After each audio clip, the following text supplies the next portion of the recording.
Hello, magandang gabi po sa lahat. Ayan, pinakikilala ko lang po ang aking pamilya. Ayan, yan po ang aking ina, nandiyan sa upuan at aking pamangkin na yung kakabangon lang, yung gumising.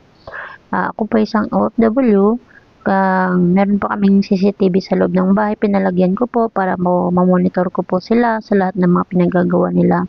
Kasi gusto ko pong nakikita sila lagi, pati din po yung nanay ko kasi may edad na. So ayan, gumising po pala ang aking pamangkin. Kinuha niya ang kumot ng aking anak. Lahat naman po sila may tagi-isang kumot. Kaya yun, natatawa lang po ako habang tinitingnan ko sila kasi hinihila niya po talaga ang aking anak para makuha niya yung kumot ng anak ko. So ayan, pagkatapos po niyang makuha yung kumot dyan, tumayo po siya.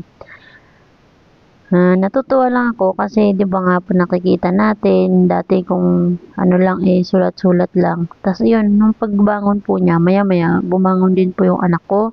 Kinuha din po yung kumot ng kapatid ko. Ayan, natatawa po ako sa kanilang dalawa diyan kasi nag-isig kuhaan na lang po sila ng kumot.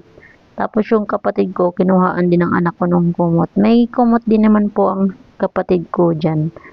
Ayan po. Siguro malamig kasi ganyan po sa amin pag taglamig po, mabilis lang po talagang lalong madami pong lamok. So, thank you po pala sa mga nanonood o sa mga manonood pa lang po. Sana po like and share and subscribe. Salamat po.